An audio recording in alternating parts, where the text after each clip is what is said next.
നമസ്കാരം. ഒരു വലിയ കെട്ടിടം പണിയുന്നതിന് മുമ്പ് എന്തായാലും നമുക്കൊരു ബ്ലൂ പ്രിന്റ് വേണം, അല്ലേ? അതേപോലെ നമ്മുടെ സമൂഹം എങ്ങനെയാണ് പ്രവർത്തിക്കുന്നത്, അല്ലെങ്കിൽ എങ്ങനെ പ്രവർത്തിക്കണം എന്നതിൻ്റെ ഒരു ബ്ലൂ പ്രിന്റാണ് പൊളിറ്റിക്കൽ സയൻസ് അഥവാ രാഷ്ട്രതന്ത്രം. അപ്പോൾ ഇന്ന് നമ്മൾ ആ ബ്ലൂ പ്രിന്റിൻ്റെ ഓരോ ഭാഗങ്ങളായിട്ട് ഒന്ന് വിശദമായി നോക്കാൻ പോകുകയാണ്. നമുക്ക് ഏറ്റവും ബേസിക് ആയിട്ടുള്ളൊരു ചോദ്യത്തിൽ നിന്ന് തന്നെ തുടങ്ങാം, അല്ലേ? എന്തിനാ നമുക്കൊരു ഗവൺമെൻറ്? ഈ ഒരൊറ്റ ചോദ്യത്തിൽ നിന്നാണ് ശരിക്കും പറഞ്ഞാൽ പൊളിറ്റിക്കൽ സയൻസ് എന്ന വലിയൊരു പഠനശാഖയുടെ തന്നെ തുടക്കം. അധികാരം, നീതി, ഭരണം ഇതൊക്കെ എങ്ങനെയാണ് വർക്ക് ചെയ്യുന്നത് എന്ന് മനസ്സിലാക്കാനുള്ളൊരു ശ്രമം, അതാണ് ഈ വിഷയം. അപ്പോൾ നമ്മുടെ ഇന്നത്തെ ഈ ഒരു യാത്രയുടെ രൂപരേഖ ഇങ്ങനെയാണ്. നമ്മൾ ഇതിൻ്റെ തുടക്കം എവിടെയായിരുന്നു എന്ന് നോക്കും. പിന്നെ അതൊരു പഠനശാഖയായിട്ട് എങ്ങനെ രൂപപ്പെട്ടു, അതിലെന്തൊക്കെയാണ് വരുന്നത്, ഇതിൻ്റെ സ്വഭാവം എന്താണ്, ഒരു ശാസ്ത്രമാണോ കലയാണോ, അവസാനം രാഷ്ട്രീയം എങ്ങനെയാണ് പഠിക്കുന്നതുമെന്ന് നോക്കും. അപ്പോൾ നമുക്ക് തുടങ്ങിയാലോ? ഏതൊരു കെട്ടിടത്തിനും ഒരു അടിത്തറ വേണമല്ലോ.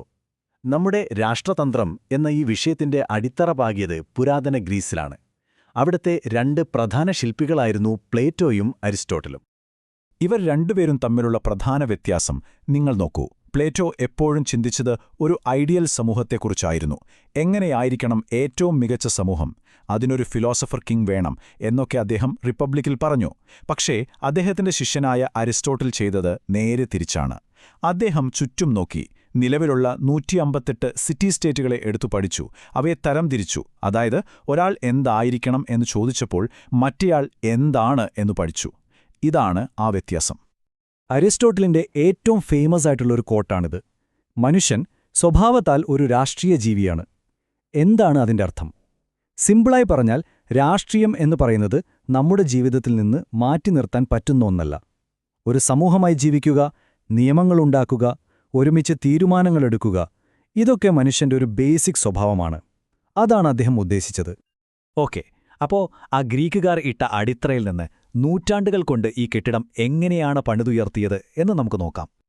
ഓരോ കാലഘട്ടവും ഈ ബ്ലൂ പ്രിന്റിലേക്ക് ഓരോ പുതിയ കാര്യങ്ങൾ ചേർത്തുകൊണ്ടിരുന്നു.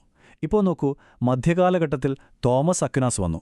അദ്ദേഹം വിശ്വാസത്തെയും യുക്തിയെയും ഒരുമിപ്പിച്ചു. പിന്നെ നവോത്ഥാന കാലമായപ്പോഴേക്കും മാക്കിയവെല്ലി വന്നു. അദ്ദേഹം അധികാരം എങ്ങനെ നേടാം, എങ്ങനെ നിലനിർത്താമെന്നതിനെക്കുറിച്ച് വളരെ പ്രാക്ടിക്കലായിട്ട് എഴുതി.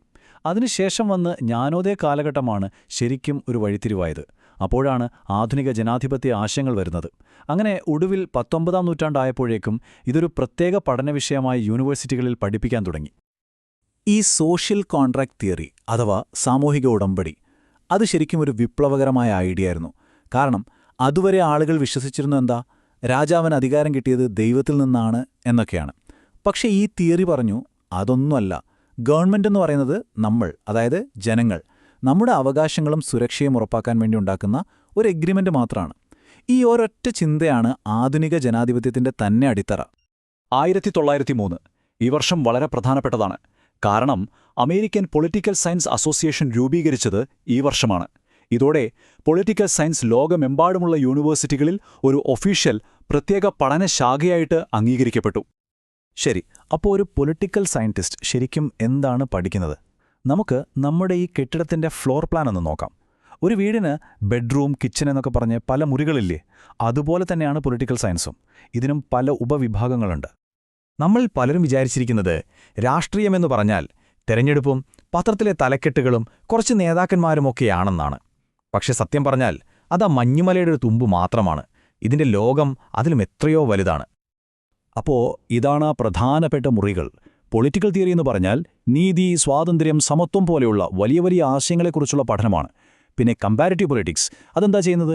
ഇന്ത്യയിലെ ഭരണരീതിയും അമേരിക്കയിലെ ഭരണരീതിയും തമ്മിൽ എന്താ വ്യത്യാസമെന്ന് പഠിക്കുന്നത് അതാണ്. ഇന്റർനാഷണൽ റിലേഷൻസ്, പേരുപോലെ തന്നെ രാജ്യങ്ങൾ തമ്മിലുള്ള ബന്ധത്തെക്കുറിച്ചാണ്. അവർ എന്തിന് യുദ്ധം ചെയ്യുന്നു, എങ്ങനെ സമാധാനം സ്ഥാപിക്കുന്നു എന്നൊക്കെ. പബ്ലിക് അഡ്മിനിസ്ട്രേഷൻ നോക്കുന്നത് ഗവൺമെന്റ് പദ്ധതികൾ എങ്ങനെ ജനങ്ങളിലേക്ക് എത്തുന്നു എന്നാണ്.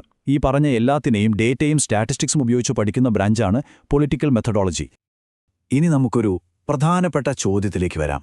ഈ പൊളിറ്റിക്കൽ സയൻസ് എന്ന് പറയുന്നത് ഒരു സയൻസാണോ, അതോ ഒരു ആർട്സ് വിഷയമാണോ, അതോ രണ്ടും കൂടെ ചേർന്നൊന്നാണോ? ഇതൊരു വലിയ ചർച്ചാ വിഷയമാണ്.